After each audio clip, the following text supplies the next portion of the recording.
Caillou.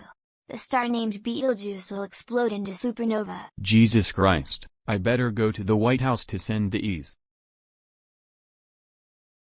Hi. President speaking. Hi President, we got bad news. What your bad news?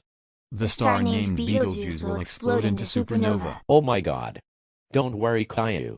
I send you emergency alert system, go home now fast.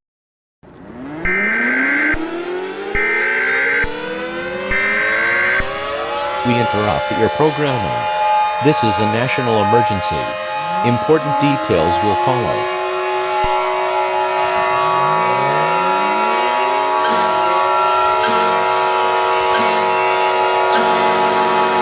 The following message is transmitted by the request of the United States government.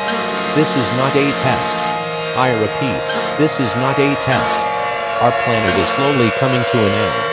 At 10:00 p.m. Eastern Time, Caillou Cody and NASA has detected the star named Betelgeuse. There's nothing you can do to stop Betelgeuse from going to supernova. When Betelgeuse goes to supernova, gamma ray burst impacts Earth and planet turns into a fireball and then explodes into many pieces. There's no reason to stay calm. Go into panic mode. All residents of the United States and the rest of the world, gather with your friends, family, everyone and pets and prepare for the end. This station will sign off for the final time with our national anthem. May God bless you all.